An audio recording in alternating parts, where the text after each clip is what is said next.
I'm very grateful to Professor Marwan and honor me to introduce a very well-known figure in the field of domes. He's Glenn Smith. He's the managing director of SkyScan. I think we are really glad to hear from Glenn, who has over 35 years experience in planetariums and audiovisual fields. After he got his degree in electronic engineering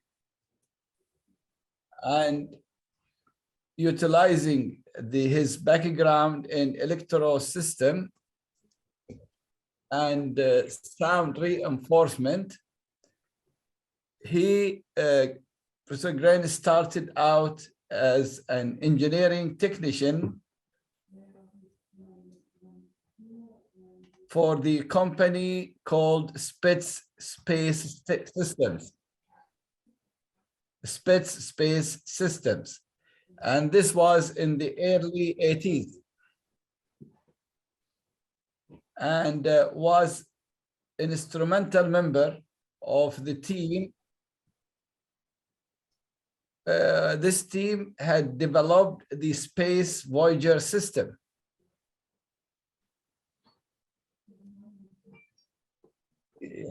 In fact, is the first optomechanical system to separate the starfield projector from the planet projectors and synchronize them with computers.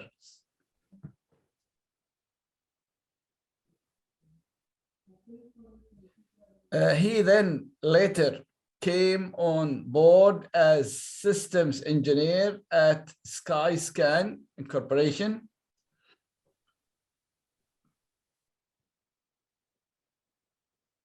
And developed their systems. Approaching to creating turnkey planetariums.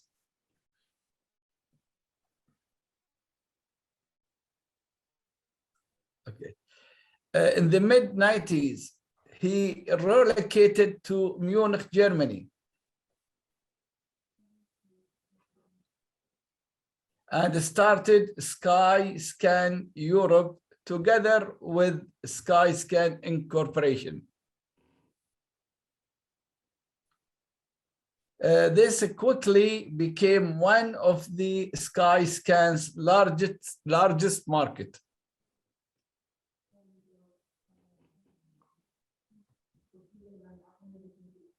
Glenn has developed SkyScan's Expo and special projects business, and has contributed heavily to the SkyScan, which is called look and feel. Dr. Wahib, please, if you choose English, you will not be able to listen to the Arabic, then you can continue. I know he is stopping, so just choose English from the interpretation. Okay. Then you will not listen to Ahmed. When you listen to him, you will stop automatically because you want him to finish his work. Just go to interpretation. Where is this? Down in the tool. You find interpretation. Next. If you cannot see it, it looks like Earth. Yeah, it was there. It was there. Go to the dots, 3 dots. Go to 3 dots, you will see it in the list. 3 dots. I go to English? Yes, go to English only, please. Okay. At least right now, Yani. Okay, yeah. While you introduce. Also, Glenn, do this. Now, can Professor Glenn hear me? Yes. everything. Okay, I will just introduce this again very quickly. No, not from the beginning. No, from where you have finished. Please. All right. Okay. Thank you. Well, okay. I have to. But I have to repeat this paragraph. It is very important that in the mid-90s, Professor Glenn had relocated to Munich, Germany, and started the SkyScan Europe. That was made together with SkyScan Incorporation, which quickly became one of the SkyScan's largest markets. And Glenn has developed SkyScan's Expo and special project business, and he contributed heavily to the SkyScan, which is called Look and Feel. And this is its turnkey theater and systems installation. So this is very important that he had developed something which is called Look and Feel which is used heavily in theaters. He maintains close personal contact to many planetariums and museum professionals around the world. So he is just, I think, a very unique person, innovative, creative, and he did, I think I have a list of achievement that he made, but I think it will take part of his lecture.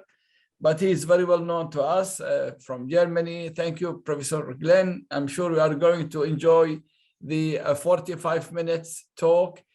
If you need a little bit more or shorter, it's up to you, but we will give 15 minutes to the audience to enjoy listening and answer from you, Professor.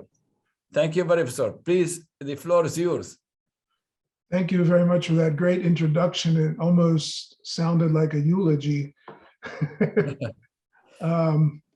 And I feel a little embarrassed because I'm not going to be your host for the entire time. I have my colleague, Martin Weiss, also here, who's more expertise actual using our software. So anyway, thank you for inviting us and for having the chance to present to this really interesting group of people. I think about a third of you.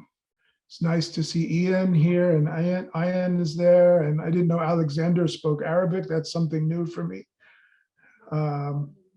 And so anyway, it's great to have such an audience and widespread over a great region. So what we wanted to talk about today is how we use our dark matter software.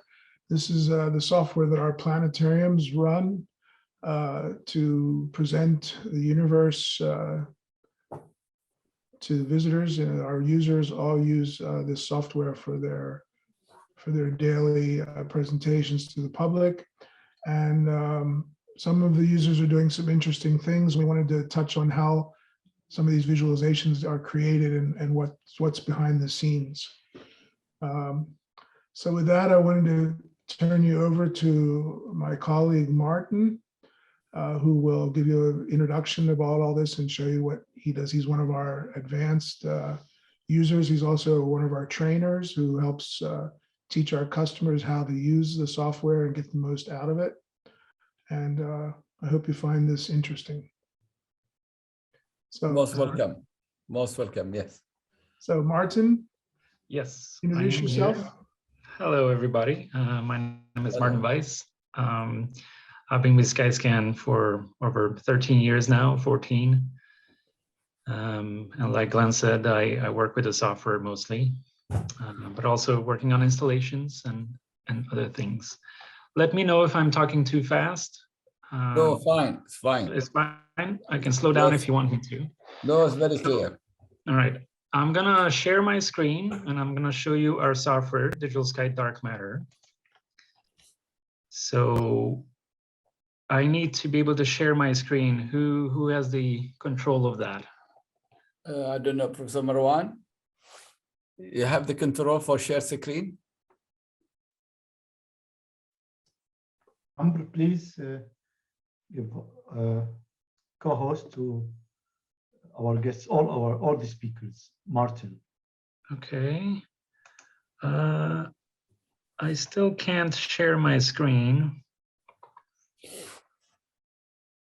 It says that host disabled participation for screen sharing. And I can't seem to activate it. Just a minute. See. Amr, can you please help?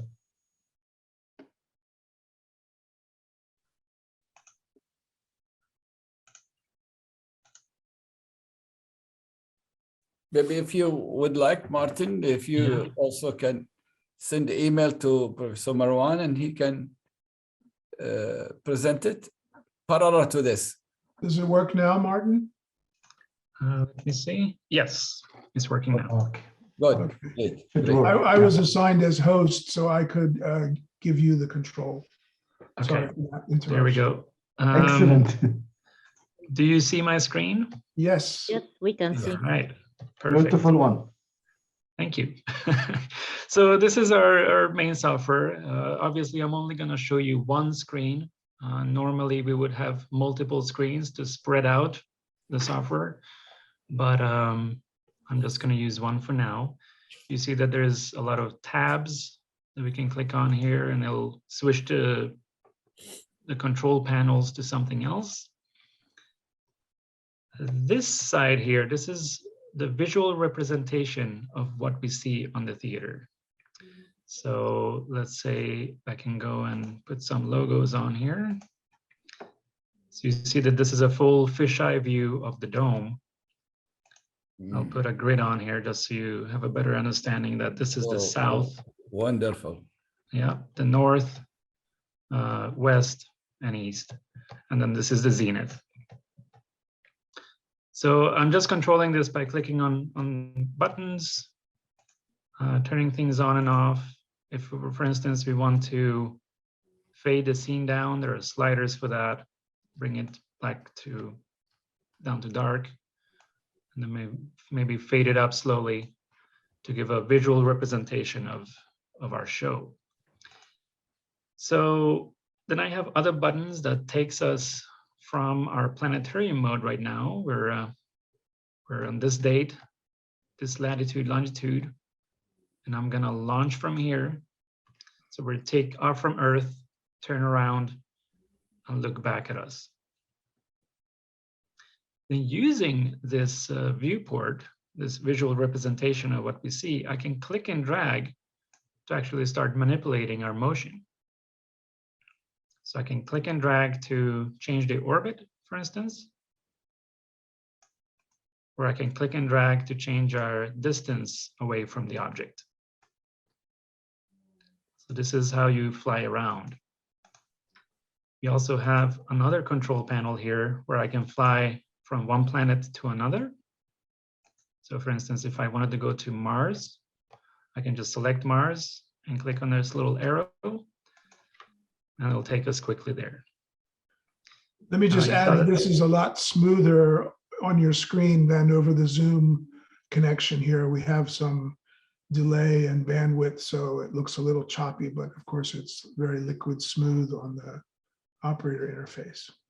Yeah, I can actually change that time as well. So instead of jumping there from over 3 seconds, I'll just do it over 10 seconds. So let's go to Jupiter and we'll fly there over 10 seconds instead. Wonderful. Flying away, and then we're flying to the planet. Oh. And then once we're there, we can then click and drag to change our orbit, our view, or maybe fly a little bit closer. We can also turn on other things. For instance, we have the Galilean moons. We can maybe turn on the orbits and labels for them. Of course, now on the dark side of Jupiter, but there are the Galilean moons. We can also, if we want to fly to one of them, have a look at it closer. So we're flying to Io. And as we're flying, we can turn those orbit lines off. And then once we're there, we'll fly a little bit closer, have a look at the planet from up close again. You can see that some planets have both a night side and a daylight side. So Io has volcanoes, so we have changed the visuals to show the volcanoes on the dark side. Amazing.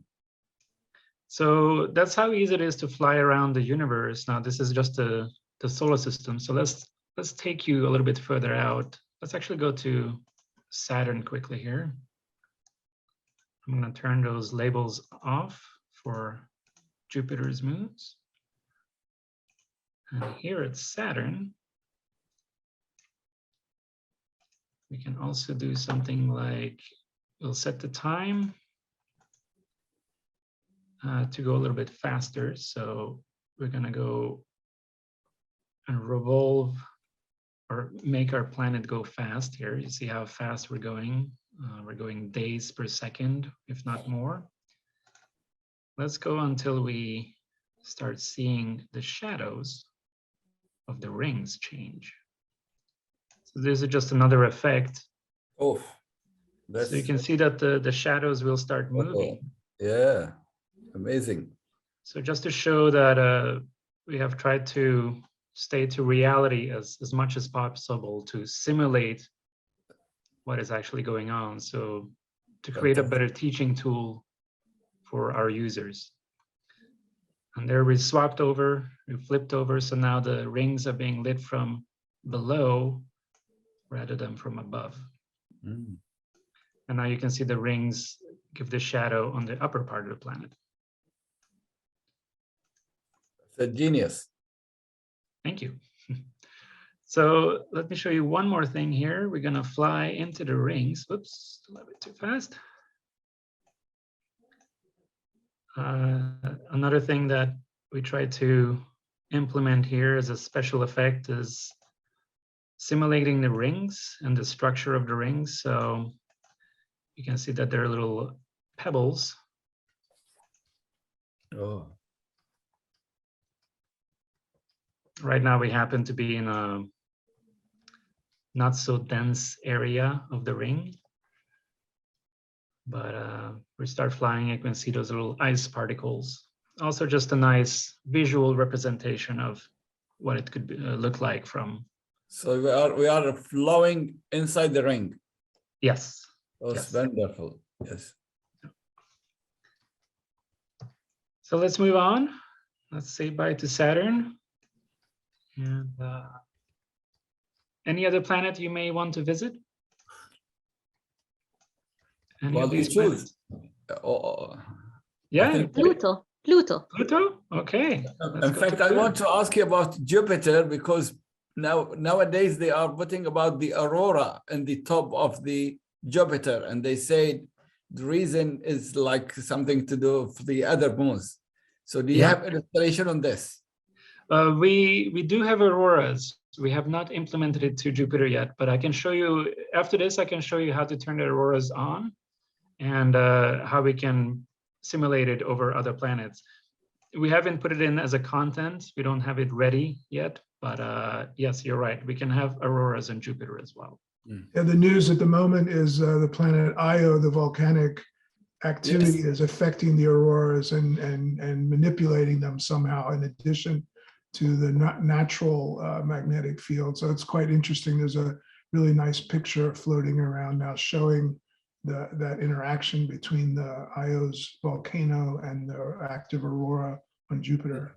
So that'll be cool to get into the software soon, hopefully. Yeah, because that was explained, but I didn't understand it much. I thought it's good opportunity just to see it in the graphics, but thanks. Yeah. Yeah. And then request for Pluto. We can turn on its companion Sharon here. We also have updated the texture fairly recently for Pluto. But there we have Sharon and Pluto as well. So let's actually leave our solar system. Let me just, since we're on the topic, let's fly back to Earth and let me just quickly turn on the Aurora for Earth. Should show you what the Aurora effect looks like. So we're flying back to Earth. And we'll look at the northern sky. Let's position ourselves over the North Pole here. Mm-hmm. And I don't have a button necessarily right now to turn the auroras on. So I'm gonna go and find it in our library of content here. There we go. There's the Aurora. I'm just gonna change the intensity a little bit.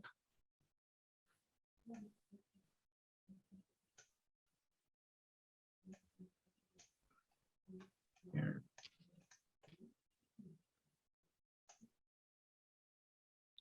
And on this little screen, it's unfortunately not as beautiful as it would be on a planetarium, but it's a little bit subtle. Very nice. And maybe we're also on the wrong side of the planet. So let's just move time forward here.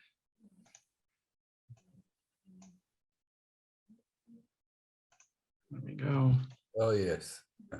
As planetarians, Martin, Yeah. they all know that the more controls they have, much better and more important than that previewing screen. So Yes. Much. We love the program once we see more controls. That's you can do things. That's amazing. So it's a little bit subtle right now, but you can change. You can play with the settings and change the color and even the height. You can see that I can on live. I can change the height and make it look like the way you want it to look like. So you are the heroes behind our entertainment. Thank you. So this was just another object that I'm turning on. Is the Earth Aurora, but just like we have Aurora for Earth, we can create one for Jupiter as well. All right, so let's fly out, and I want to take you on a tour a little bit further away from our solar system. So we'll collapse our solar system here. We can stop by quickly the asteroids. So let me turn those on. So the asteroid belt, at least the main belt, is between Mars and Jupiter. So let's turn those orbit lines on. And let's center on the sun, and we're going to fly to the sun.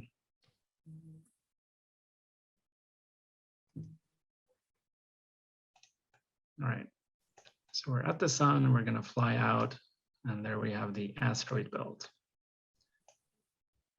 Might as well turn on all the orbit lines for all planets. And again, this is a visual representation of the asteroids. They're a little bit too intense right now in color, but we can change that too. So we can go to the asteroid, click on the main belt. We can either change the size, so just scale them down a little bit, or change the visibility so they're not so glary. And another cool thing is that all these points, I think we have about over 100,000, maybe 200,000 points in the main belt. So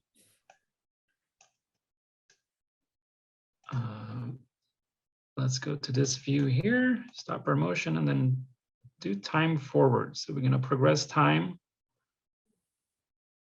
And we'll see that they're actually moving around.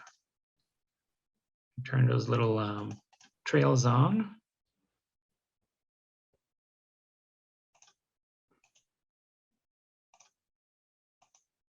Okay.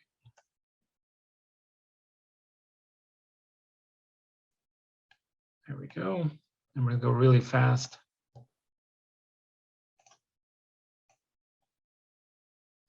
And we'll see that there are individual paths of all the asteroids.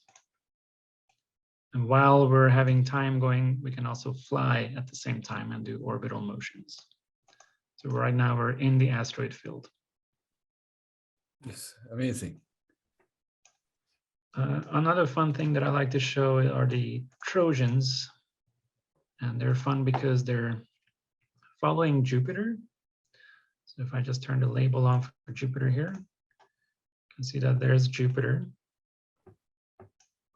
And the Trojan objects or asteroids, they have a gravitational pull and push affected by Jupiter. So we can also see how that is all moving around. You can also notice that the asteroids closer to the sun move faster than the ones on the outside here. They revolve fast around the center of the sun. So again, teaching tools that visually you can turn on and talk about it. So let's turn those off for now. And let me turn on some constellations because we're going to start leaving the solar system. And it's always fun to see the constellations change as we do that. So I'm going to load all the 88 constellations. And we're going to turn the stick figures on for each and one of them.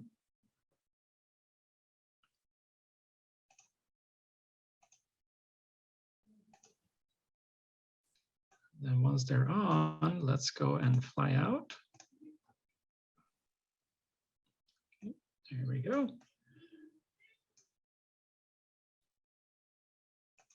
One more thing I want to turn on because we're going to look at the volumetric Milky Way. So I have a button to turn the volumetric Milky Way on.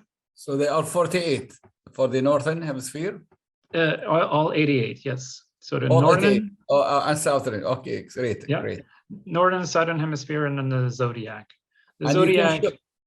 you can show the grid, the boundary of each constellation?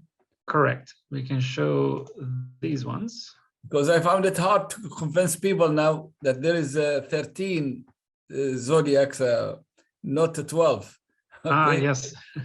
and I think I would like to explain to them why the precision, but if your software, I think the Common Glens software explain this will be excellent. Yeah. Yeah, here we have the boundaries. So you're talking about Ophiuchus, I believe. The precision, yeah. Yeah. So Ophiuchus is still in the southern or the northern hemisphere. So here it is. We can turn the art on for Ophiuchus. And it's on the other side. There we go. اللي هو الحواء أو حامل الحية. In Arabic we call it الحواء أو حامل الحية. Okay. It's very pretty. Yeah, so there's. Yeah. Now, is the software can clarify how the precision takes place for people when they enter the planetarium? Then we told them, okay, because of the precision, there is no longer 12, there is 13. And is there anything? Because we do have. I'm not an astronomer, unfortunately, so I Professor Glenn, maybe yes. Yeah, I personally wouldn't know how to properly present that, but we do have precisional data. Yes. Okay. We in fact have one. Yeah, I'm sorry, I'm not the good person to explain that or show. But yes. Fantastic. There is, if I can just say something here. Yeah. There is no one button to press to get what you are asking for, Dr. Wahib, but there is a series of actions, then you can simulate the precision motion. Yeah. Within this program and the others as well. Yes. There's no button that I have prepared on my system, but I'm sure somebody, some planetarium, some user have already created that, because you're right, that should be part of a presentation. No, this is fantastic. So as I fly out, where we can see our distance here, we're 3, 4, 5, 10 light years, 20 light years. So you can see that now the constellation lines have changed. This is very educational. Yeah, and we can also turn on the radiosphere just as a visual representation of where we are and how much light has traveled since what, the 1930s. That's our radio waves that have expanded. And it's also, actually, this is another cool thing. We can go back in time. سوني باشا حبيبي حسوني السلام عليكم. Okay, there's nothing to do with the lecture. Someone is greeting someone else. Yeah, please. Oh, okay. Okay, sorry about this. I deeply apologize. It's not from me. It's not from Bahrain, but it looks from. Sorry about this. No worries. So I'm going back in time. You see, I'm going into the 1990s and then the 80s. I can see the radiosphere shrink as we do that. That's another little visual effect that we put in there. So let's keep moving out. Let's leave our neighboring stars, I guess, behind us. Just as a little closure here, let's turn on the exoplanets, which kind of relate to this as well. So all these blue little dots, we have exoplanets. Of course, there's a lot more that we can turn on. These are just one data set from a certain time, but we do have a tool called the Online Data Center, where you can download all the exoplanets. And right now, I just downloaded not long ago, we have 4,300 exoplanets that we can go and visit. So for instance, if you want to visit an exoplanet, you can find it in this long list, or you can type in something, say TRAPPIST. You can load it, and then you can say fly there.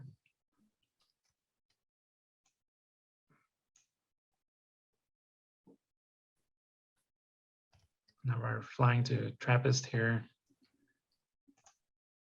Let me just turn off some of these noise so we see a little bit better.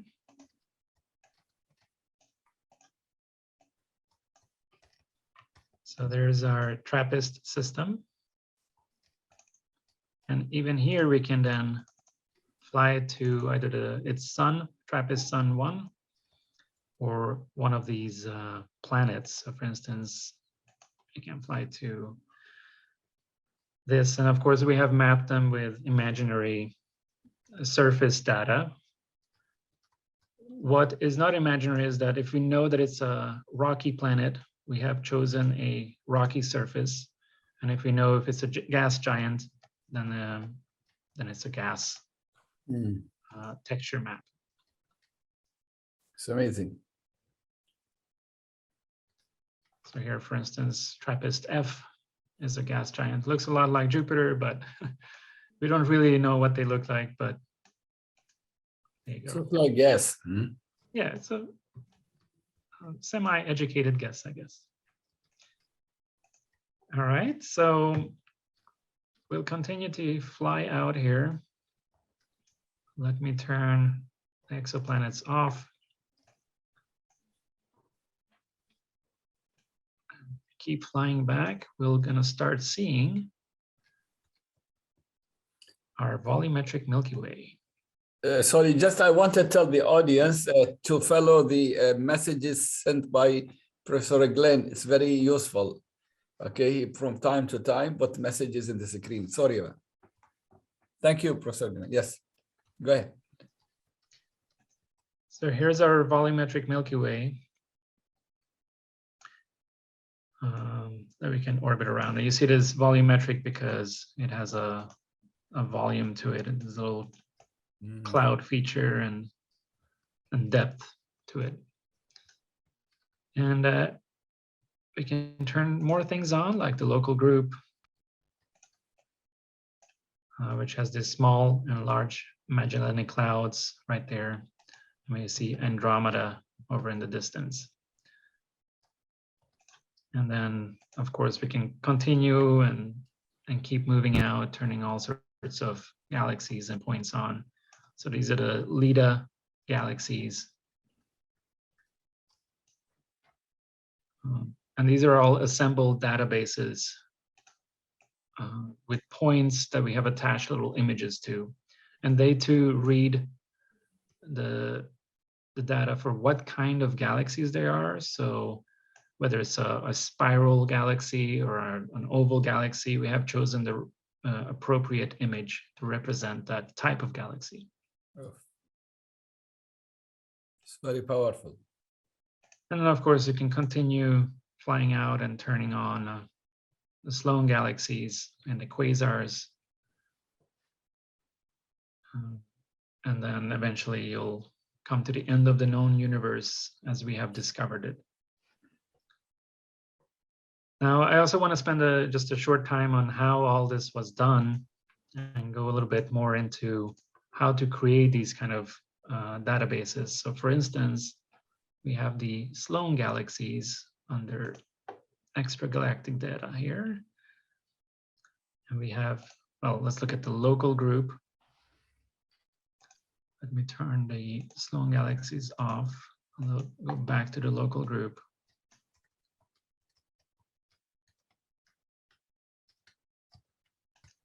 There we go. Or why not take LIDA since we see it nice and clear. So we have a generic texture, but then we have the XML files that has all the data. So for instance, let's open one of those up. This is this one. So these are the XML files. It will tell you where it's from. So this was taken from Hawaii University. And we can see the names and all the locations in this data. So here are what those points come from. So you can collect the data, put it into a table. This is essentially a table type of XML, and load it onto the system. And then assign for each point, you can determine what kind of textures that we'll use. And then, of course, as a group,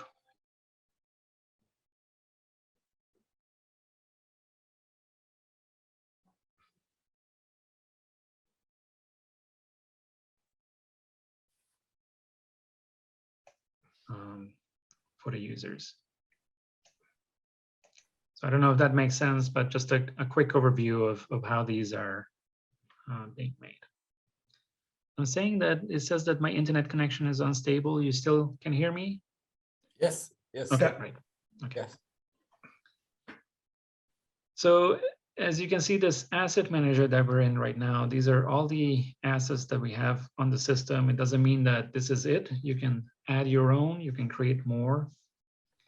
Let me just show you quickly how something is done. For instance, if you want something in a button. So for instance, if I want to fade these galaxies up and down, I have the visibility slider over here. And I can easily come and create a new control page. And I'll call it something. I can dock this panel somewhere on my screen, and this is where it would be useful to have multiple screens. But I can then drag and drop this onto that empty page, and I have a control to fade this object up and down.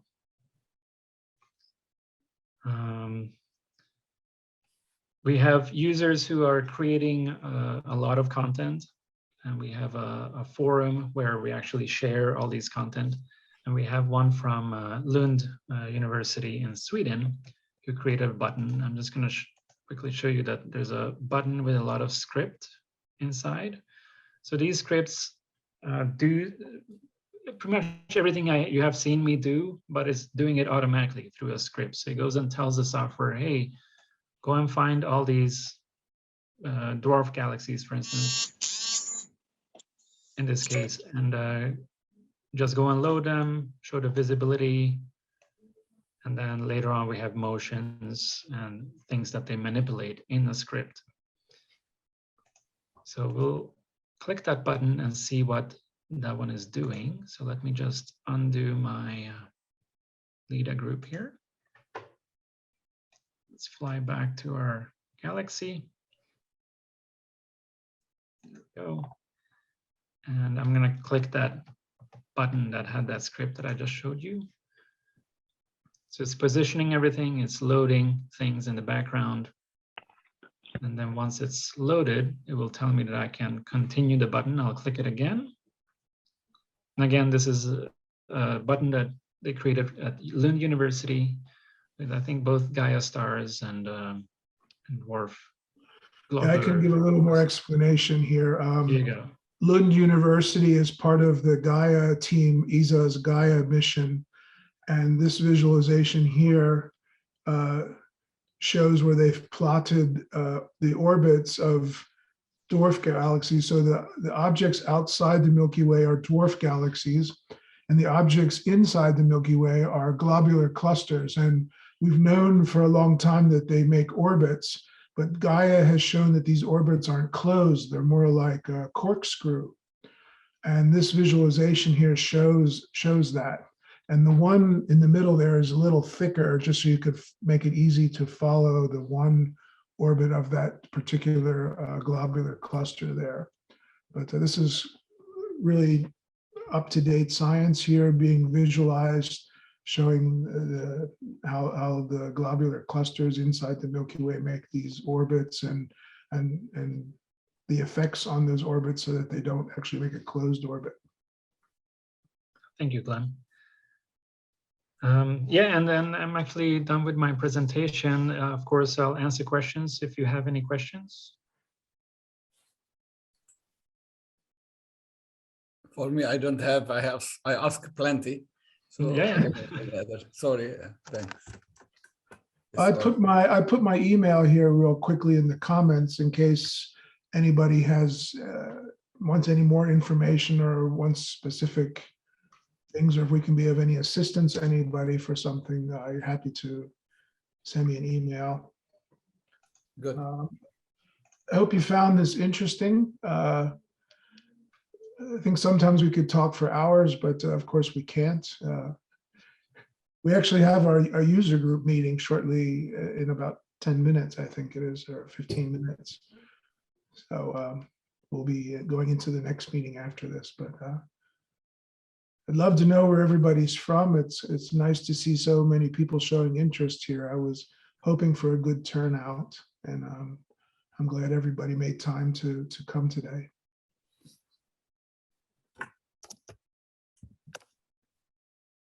Thank you. I'll start sharing I stopped sharing my screen, but thank you. Thank you very much. Thanks. Just a minute before, this is not the end. Dr. Wahid, if you يا ريت لو تسأل الجمهور إذا عندهم أسئلة. Yes. أسئلة الحضور يعني بدنا ربع ساعة زيادة. إيه نعم. أوكي. معارف أخواني الأفاضل بتكلم باللغة العربية. بعد هذا العرض راح نترك حوالي 15 دقيقة، وهذه فرصة لأي واحد عنده سؤال معين تكنيكال عام يقدر يتوجه بالسؤال. وبروفيسور جلين will be happy to answer. فالفلور لكم حوالي يمكن 15 دقيقة، لأن البروفيسور جلين عنده اجتماع آخر بعد 15 دقيقة، فنحاول نختصر. Go to the point. برفع اليد الإلكترونية please raise up your electronic hand. في عبد العزيز، تفضل أستاذ عبد العزيز. أهلاً، مساء الخير. I have a simple question. Okay, let's say we want to go from the Milky Way to the edge of the known universe. Okay, or in this case, the microwave background. Okay, and the question is the data here, because I saw it from different platforms, will it be specific, like within the wavelength?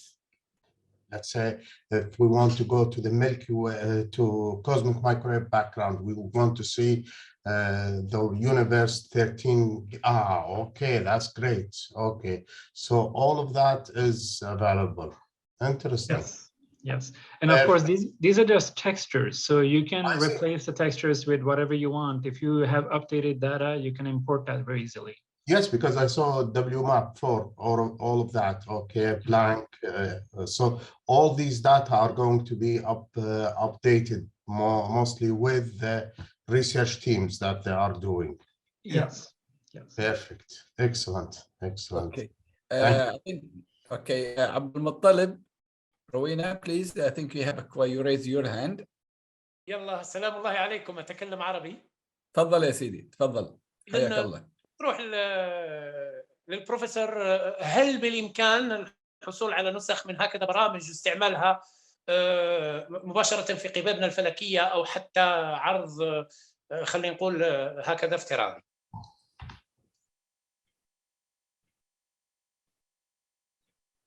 والحصول على النسخ. Sorry, my translator, I don't know if it worked. So you didn't hear him? No, sorry. I have it set. Okay, تقدر can you تقدر سؤال مرة ثانية? I can raise it to Professor Glenn. عبد المطلب. What was the question? عيد سؤالك عشان أقول السؤال بالإنجليزي. معناه سهولة الحصول على هكذا برامج عندنا في المؤسسات سواء القباب الفلكية Okay. تنقلات الفلكية الثابتة. We said, I think question was, is it easy to have access on such facilities for the planetarium? Can you give a clue on this? Clone it in what sense? I don't know. Maybe I think the best you had already shown your email, and then I think they can write to you. Can I give him this answer? Yes, for sure. هو طبعا الآن مو واضح بس لكن هو ترك الإيميل في البرزنتيشن، فممكن توجه له بالسؤال على أساس يمكن يدلك على وين تحصل من مثل هذه البرامج أو أشياء just not released. تحياتي للبروفيسور. Okay, يشكرك. He thanks you for your answer. Any other questions? I don't see raised hand. I think after this presentation, okay, Basma Diab, yes. Okay. Please come. Yeah. Thank you for this lovely show. Thank you. Sorry, can you hear here, Glenn? Can you hear? Yes. Yeah, I can hear. Okay, go ahead. Okay, thank you all. Why did you choose this name, dark matter? We know that dark matter has a specific meaning in physics, but why did you choose this name for this program? It's actually a funny story. I don't know if I should tell it or not, but I will. Back when we were planning the next evolution of our Digital Sky software, I think the engineers thought it was a joke to call it dark matter because does it really exist? Can you hold it in your hand? Would we ever finish this version of the software? And finally, everybody liked the name so much we kept it, and it gives it a sort of mysterious name to it, and it's something we're always adding to it, and there's always new things coming. So we just had a little fun using the name dark matter, and it certainly gets a lot of attention, which is what we like to have. So yes, so it was a smart choice. Yes. Yes. Interesting. Yeah. Thank you for this question. Yeah. Yes. That was the honest answer. And thank you for the honest answer. Yes, because. Any other question? Yes, دكتور عمر فكري تفضل من مصر الشقيقة. تفضل. Hello everybody. Hello Glenn. Thank you for your presentation and your colleagues. Just for our audience, Arab audience in Arab world, I would like to show you the function of terrain. what about the capability of terrain any local position in the planet Earth? For example, Charga Planetarium or your company using the terrain function. The which function? Terrain. Flying Terrain. by. Oh, terrain. Yeah. Do we have any terrain loaded? I think we're right on Mars right now, but Yes, this is the terrain of Mars. this is هذا terrain. على أرض المريخ. This is a terrain. It's availability to go to in the planet Earth to choose, for example, any local place to visit. Yes, but we don't have that loaded. That's part of the GIS functionality, and that's not loaded here today. Okay, thank you. Okay, but it's available in your system. Yes. Okay, thank you. توفر نعم. شكرا دكتور عمر. شكرا. Yeah, for the Earth, the Moon, and Mars, and I think Mercury. There's high resolution terrain available. This here is some models that are included in dark matter. They're animated models, so they have pieces that move, and you can create some interaction with them. So it is updated from time to time based on what you receive. Yeah. Excellent. Yes. See, it's amazing. I think any country who they have planetarium which shows such a facility and this material, I think people will be lucky because it will save them a lot of time to read in textbooks and to understand and to visualize. Yeah. Unfortunately, yes, I have to force my country to have an advanced planetarium. This is wonderful. I wish everyone could have such tools. Yeah, I think that was the mission of Marwan. He made what's called the Arabic Dome, Astronomical Dome Society, which is now, it contains a lot of members, and we're trying to help each other, and also to make more pressure on governments to give chance to the for the people, for the public, for the tourists to enjoy astronomy using the high fidelity software and planetariums. You have done a great job, Glenn. This is wonderful. I think yourself. I have a question, if I can ask Dr. Wahid. Yes, for sure. Professor Marwan. Thank you very much. Two questions, maybe. The first one, what is the ability to add new objects like asteroids, comets, or even James Webb Telescope, the latest launch, the recently launched to the space. So is there an ability to add such objects and simulate them in the planetarium through this dark matter software? Is number one. Okay, please answer. Yeah. It's fully open to add. We support a number of different type of assets. So for instance, this Mars object that you see right there is an OBJ. It's a 3D model that you can add, but we can, using that format from various websites, you can download models and directly import it to the system. So for instance, if we go to the folder where this Mars object is, you can see that all these little bits and pieces of the rover are actually models. So you can look at the files here and you see it's an OBJ. And this is just, these are parts of it. But for instance, we have the full Curiosity OBJ here. It's a 3D model. And like I was showing you earlier with the extragalactic stuff where we had the LIDA or the local group. These are also, they're not models, but it's a database file that you can import. And the International Space Station as well, maybe? Yeah, we have that as well. I believe that's in spacecraft. I can load it up in a second. Yeah, no problem. Here is ISS. Yes. So there's a model, and you can go and there's the model itself. It's a quite big of a model. You can see how big the file is, 328 megabytes. So it's a quite large size. Yeah. let's fly there quickly. The other question, if you be with me, my other question is, what about the celestial elements, the coordinates and the circles, the meridian, the ecliptic lines, circles. This is the ISS. Excellent. This is ISS. Yeah.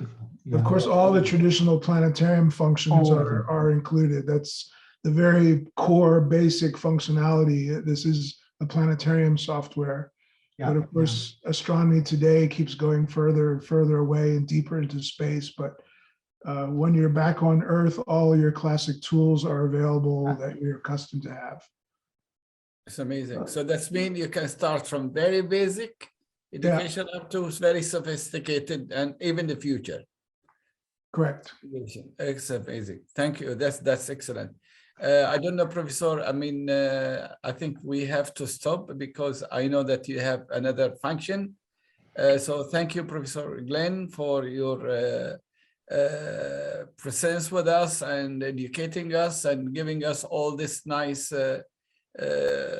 facilities. Also, you had used with the assistance of Dr. Martin Wiz. I think amazing job being made, and I think myself, I learn a lot.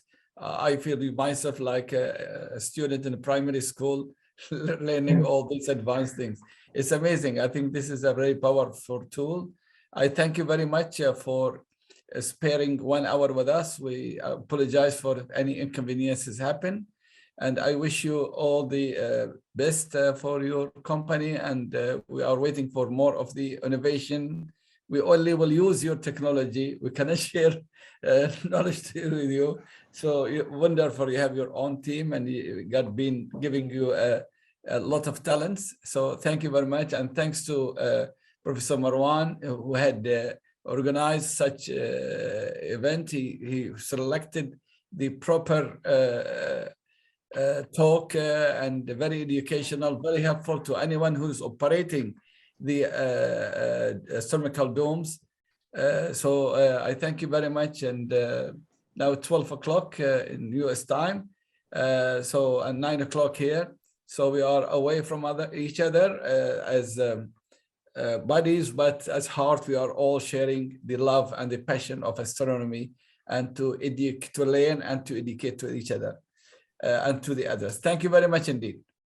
Thank you also, and good luck with all your endeavors to inspire the public and raise awareness of science. And it's, of course, very important more today than ever to have people understand and respect science.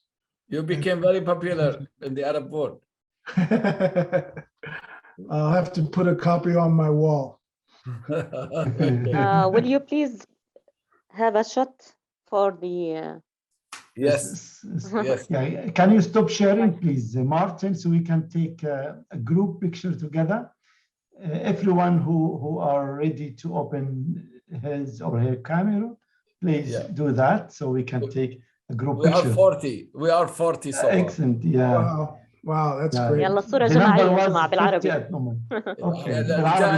الكل يوقف يا شيخ، بناخذ صورة مع بعض جروب، احنا 40 نحتفظ فيها ونتذكر هذه الأمسية. شكرا. شكرا. الكل يفتح الكاميرا إذا بالإمكان. الكل يفتح الكاميرا. وأنا مش شايف إلا صف واحد. لا في زي. I have Okay. Thank you. Excellent. شكرا جزيلا. Thank you, Professor Glenn. Thanks a lot. مع السلامة. شكرا إخواني. شكرا الحضور. وشكرا أسئلتكم الطيبة. مع السلامة. الله يحفظكم. شكرا. Happy space bird. Two Ians. Thank you very much for joining us. Thank you. Thank you, Marwan. Thank you very much. شكرا أحمد كمان. Everyone. شكرا. أحمد translator. Thank you. شكرا للمترجم. يا شكرا كمان شكرا للجميع. عمرو الادمن لكل شيء. شكرا لك الزملاء محمد هاني جميعا. Thank you. صوته جميل المترجم. شكرا. السلام عليكم. باي. باي باي. دكتور وهيب بارك الله فيك على أدائك رائع. شكرا.